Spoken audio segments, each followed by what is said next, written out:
جہاں تک ممکن ہو ماں باپ کی سیوا کریں، ماں باپ کی قدر کریں، ماں باپ کے مقام کو سمجھیں۔ ماں کی فضیلت میں آپ کو کتنا بتاؤں؟ حضرت اویس قرنی کی زندگی کو دیکھیے۔ اویس قرنی مصطفیٰ کے زمانے کو پایا لیکن صحابی رسول نہیں بن پائے، کیوں؟ ماں کی محبت کی خاطر۔ اتنی محبت ماں سے کہ ماں کی محبت کے خاطر صحابی رسول کا مرتبہ مل نہیں پایا، تابعی بنے، لیکن اللہ کے رسول نے اویس قرنی سے اتنی محبت کیا کہ حضرت عمر فاروق اور حضرت علی کو اپنا جبہ دے کر کے اویس قرنی کے پاس بھیجا اور کہا کہ عمر اور علی جاؤ اور اویس قرنی سے کہنا، شارٹ کٹ میں بتا دوں، اویس قرنی سے کو یہ جبہ دے دینا اور میری امت کی بخشش کے لیے اس سے دعا بھی کروا دینا۔ اللہ اکبر۔ اب بتائیے، کسی نے کہا تھا زندہ اویس قرنی کی سنت ادا کریں گے ہم، بن دیکھے مصطفیٰ سے محبت کریں گے، بن دیکھے مصطفیٰ سے محبت کریں گے ہم۔ درود آتا ہے، لب پر سلام آتا ہے، زباں پر جب بھی پیارے نبی کا نام آتا ہے، پڑھے کیوں نہ ہم اپنے آقا پر درود؟ یہ درود پڑھنا ہماری ہر مصیبت میں کام آتا ہے، یہ درود پاک پڑھنا ہماری ہر مصیبت میں کام آتا ہے۔ ماں کی فضیلت اگر دیکھنا چاہتے ہو، ماں کی فضیلت اگر سننا چاہتے ہو تو مشکات شریف میں جاؤ، مشکات شریف کو پڑھو۔ ماں کے عظمت والدین ایک کتاب ہے، اسے پڑھیے، آپ کو پتہ چل جائے گا کہ ماں کا مرتبہ کتنا اعلیٰ ہے۔ اس کے دل سے جا کے پوچھو جس کی ماں دنیا سے چلی گئی، اس کے دل سے جا کر کے پوچھئے جس کی ماں دنیا سے چلی گئی ہے۔ اللہ اکبر۔ جس کی ماں دنیا سے چلی جاتی ہے اس کی دنیا اجڑتی ہوئی دکھائی دیتی ہے، اس کی دنیا اجڑتی ہوئی نظر دکھائی دیتی ہے۔ آج ماں جب دروازے پر بیٹھی رہتی ہے، بیٹا جب گھر میں گھستا ہے ماں کو سلام نہیں کرتا، ماں کے ساتھ ادب سے پیش نہیں آتا، ماں کو کوئی چیز باہر سے لا کر کے کھانے کو نہیں دیتا۔ ماں بھی ایک ماں ہے، جب ماں بوڑھی ہو جاتی ہے نا تو اس کی سوچ بچپن والی ہو جاتی ہے، وہ بھی یہ چاہتی ہے کہ میرا بیٹا باہر سے کوئی نہ کوئی چیز لا کر کے مجھے دے تاکہ میں کھاؤں یا نہ کھاؤں، لیکن کم سے کم میں اپنے بیٹے کے لانے کی وجہ سے بیٹے سے محبت میں اضافہ تو کرنے لگوں، بیٹے سے محبت میں اضافہ تو ہونے لگے۔ اس لیے مسلمانوں میں یہی بات آپ کو کہوں گا، جس کی ماں زندہ ہے، ماں کو جہاں سے ہو جو چیز آپ باہر سے لانا چاہتے ہو ماں سے پوچھ لو، اے ماں تجھے کھانے کی کوئی خواہش ہے تو بولو، اے ماں تو یہ آرزو ہے تو بولو، میں وہ چیز تمہارے لیے لاؤں گا۔ اللہ اکبر۔ لیکن حالات اکثر ایسے ہو گئے، لوگ اپنی ماں کے لیے جب شادی ہوتی ہے اس سے پہلے تو ماں کو ماں کہتا ہے، لیکن شادی کے بعد اپنی بیوی کی آغوش میں اس طریقے سے رہتا ہے کہ ماں کیا کر رہی ہے کچھ پتا نہیں، ماں بیمار ہے کچھ پتا نہیں، باپ کھایا کہ نہیں کھایا کوئی پرواہ نہیں، باپ تندرست ہے کہ نہیں کوئی فکر نہیں، باپ سویا کہ نہیں سویا کوئی فکر نہیں۔ حالانکہ انسان کو چاہیے کہ شادی کے مرتبے تک پہنچانے والی ذات کوئی اور ذات نہیں ہے، ماں باپ کی ذات ہے۔ آپ کو دودھ پلا کر کے اس منزل پر پہنچانے والی ذات کوئی اور ذات نہیں ہے، ماں کی ذات ہے۔ لیکن یاد رکھیے گا جب آپ بیمار پڑیے گا نا، جب آپ کو مصیبت ہوگی نا، جب پریشانی آئے گی نا تو ماں کو آپ بتائیں یا نہ بتائیں، چہرہ دیکھ کر کے ماں پہچان جاتی ہے کہ بیٹا غمزدہ ہے، بیٹا حیران ہے، بیٹا پریشان ہے۔ ماں بار بار پوچھتی ہے بیٹا کوئی پریشانی ہے کیا کوئی مصیبت ہے؟ بیٹے سے جب تک وہ پوچھتی نہیں ہے تب تک اس کے دل کو تسلی ہوتی نہیں ہے۔ ایک ماں سے پوچھئے جب بیٹا باہر جاتا ہے نا تو بیوی کھا پی کر کے آرام سے بستر پر سو جاتی ہے، لیکن ماں چوکی پر بیٹھ کر کے انتظار کرتی ہے، میرا بیٹا آج تقریر کرنے کے لیے گیا ہے، میرا بیٹا آج جاب کے لیے گیا ہے، میرا بیٹا آج ٹیسٹ کے لیے گیا ہے، میرا بیٹا آج انٹرنس ایگزام میں گیا ہے، میرا بیٹا آج کسی کمپنی میں جاب کے لیے وہاں ٹیسٹ دینے کے لیے گیا ہے۔ افسوس کی بات یہ ہے ماں چوکی پر بیٹھ کر کے بیٹے کا منتظر ہوتی ہے کہ جب تک میرا بیٹا نہیں آئے گا میں اپنی آنکھوں میں نیند آنے نہیں دوں گی۔ اور جب کھانے کا وقت آتا ہے، بہو جب کھانا لے کر کے آتی ہے، اللہ اکبر مسلمانوں، جب بہو کھانا لے کر آتی ہے تو ماں کے دل کی پکار سنیے، ماں کہتی ہے کہ میں ابھی کھانا نہیں کھاؤں گی، یہی میرا بیٹا کھایا کہ نہ کھایا، میرا بیٹا آئے گا تبھی میں کھاؤں گی۔ ماں کی محبت یہ ہے، ماں کا پیار یہ ہے، بیٹا جب آتا ہے تو ماں آنے سے پہلے رب کی بارگاہ میں دعائے خیر شکایت کرتی ہے، اے مولا میرا بیٹا جس طریقے سے گیا ہے تو صحیح سلامت میرے بیٹے کو یہاں پہنچا دینا۔ اللہ اکبر مسلمانوں، جب بیٹا پہنچتا ہے تو ماں کہتی ہے اے میرے بیٹے، اے بیٹا کہیں راستے میں کوئی پریشانی تو نہیں ہوئی، کوئی مصیبت تو نہیں ہوئی؟ اللہ اکبر، جب بیٹا کہتا ہے ماں راستے میں کچھ لوگ مل گئے تھے لیکن کچھ نہیں کر پایا، تو ماں ہاتھ اٹھا کر کہتی ہے اے رب ذوالجلال تیرا لاکھ لاکھ شکر و احسان ہے، میری دعا تو نے اپنی بارگاہ میں قبول فرما لیا اور میرے بیٹے کو صحیح سالم میرے منزل تک پہنچا۔ یہ ماں دعا کرتی ہے، یہ ماں دعا کرتی ہے۔ آپ اگر دیکھنا چاہتے تو موسیٰ کلیم اللہ کی زندگی کو دیکھیے، موسیٰ کلیم اللہ کی زندگی کو دیکھیے۔ موسیٰ کلیم اللہ بڑے جلالی نبی تھے، بڑے جلالی نبی تھے، بڑے جلالی، اتنے جلالی تھے کہ موسیٰ کلیم اللہ کی ماں برابر دعا کرتی تھی اے مولا، اے مولا میرا بیٹا موسیٰ کلیم اللہ بڑا جلالی ہے، اگر تجھ سے بات کرنے میں اگر 19-20 ہو جائے تو مولا میں تیری بارگاہ میں دعا کرتی ہوں کہ میرے بیٹے کو تو معاف کر دے۔ ایک مرتبہ ایسی حضرت موسیٰ کلیم اللہ کوہ طور پر رب سے کلام کے لیے جا رہے تھے،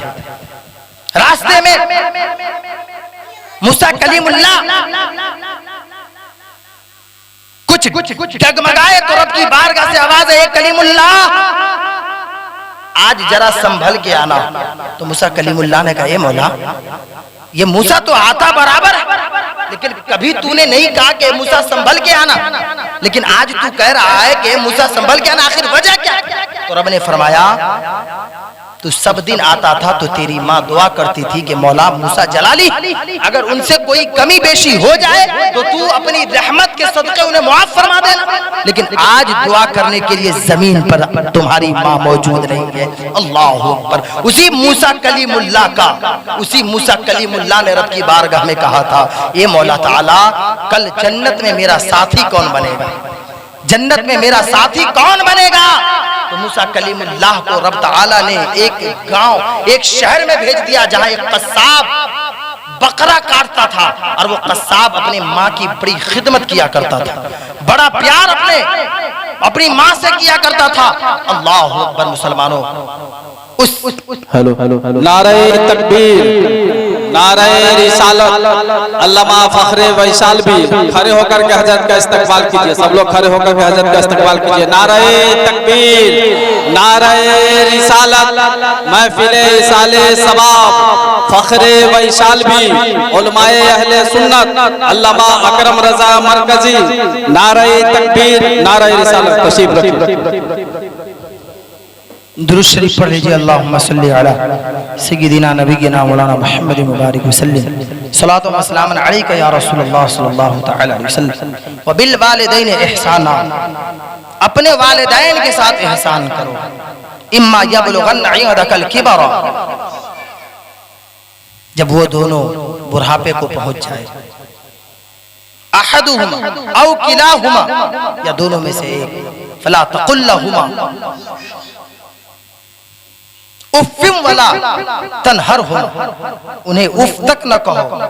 نہ انہیں جھڑکو، وقل لہما قولا کریما، اور جب تم ان سے گفتگو کرو تو نرم لہجے میں گفتگو کرو۔ یہ پوری آیت مقدسہ کا ترجمہ ہوا۔ ماں کے ساتھ ادب سے پیش آئیں، ادب سے پیش آئیں گے، بولیے انشاءاللہ ادب سے پیش آئیں گے۔ ماں سے دعا لیجیے، اللہ تعالی ہر جگہ آپ کو کامیابی کی منزل تک پہنچا دے گا، ہر موڑ پر رب تعالی فتح یابی آپ کو دے گا۔